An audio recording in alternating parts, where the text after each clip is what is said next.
Karena sesungguhnya di antara tanda kebaikan yaitu adalah ketika kita belajar dari penyesalan orang lain. Berapa banyak pebisnis ketika mereka sering gagal di dalam bisnisnya, mereka datangi, mereka ketuk pintu para pebisnis yang sudah sukses. Mereka bertanya, apa perkara yang harus dihindari ketika bisnis yang dulu mereka dapatkan ketika mereka masih merintis bisnis. Ternyata di situ kita akan belajar bahwasanya penyesalan yang pernah dilewati oleh manusia menjadi tanda kebaikan kita ketika kita belajar dari penyesalan orang lain. Kalau kita orang mukmin, maka sesungguhnya belajarlah satu, penyesalan orang lain ketika mereka dulu berkubang ke dalam dosa dan maksiat, di mana dosa itu menyebabkan dia resah hidupnya. Kita belajar supaya kita tidak mendekat kepada dosa itu. Orang mukmin belajar pula dari penyesalan yang dimiliki oleh mayit dan jenazah ketika mereka sudah menutup mata berkalang tanah.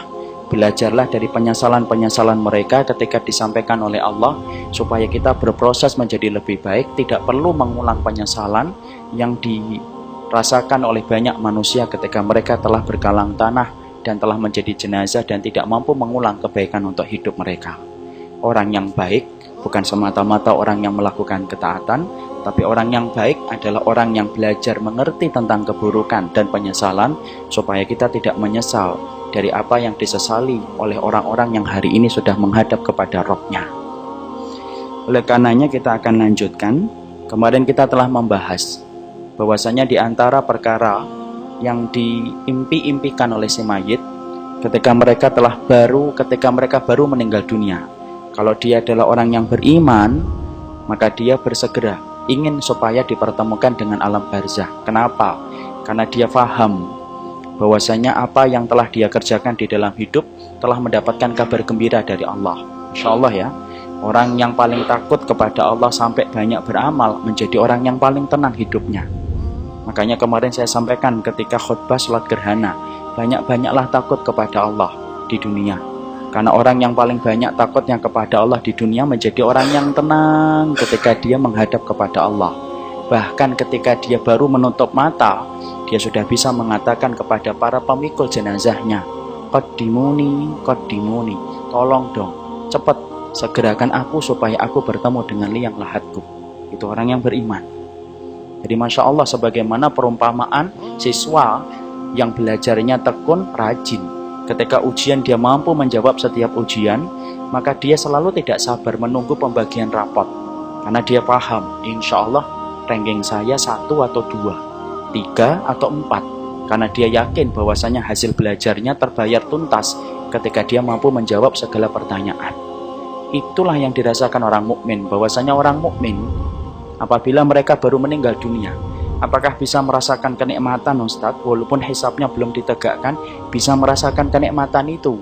Karena sesungguhnya walaupun hisab belum ditegakkan untuk menimbang semua perbuatan yang dia kerjakan, dia sudah bisa merasakan bahwasanya dia menjadi orang yang beruntung hingga dia berkata, Qaddimuni, qaddimuni, ya Allah, segerakan cepat, jangan lelet kalian membawaku supaya aku cepat bertemu dengan liang lahatku, mendapatkan apa yang dijanjikan oleh Allah. Perhatikan kalau orang tidak salih, ketika dia tidak takut kepada Allah, melabrak semua dosa dan kemaksiatan yang dikerjakan di dalam hidup. Orang yang tidak pernah takut kepada Allah di dunia menjadi orang yang paling ketakutan di padang mahsyar. Sampai ketika dia baru menutup mata dibawa untuk ke liang lahatnya. Perhatikan kata Rasulullah dalam riwayat Muslim, idza kana ghairu shalihatin. Orang itu kalau tidak salih, baru kemudian dibawa di atas kerandanya, maka dia berkata, ya wailaha, aina yadhabuna biha, yasma' sautaha kulla syai'in ilal insan walau sami'aha lasa'iqa.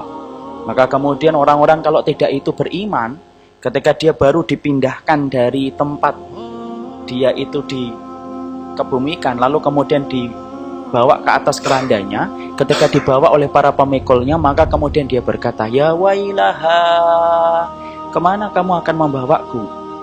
Di mana teriakan yang dia sampaikan didengarkan oleh seluruh makhluk, kata Rasulullah, illal insan, kecuali satu manusia yang tidak mampu mendengarnya.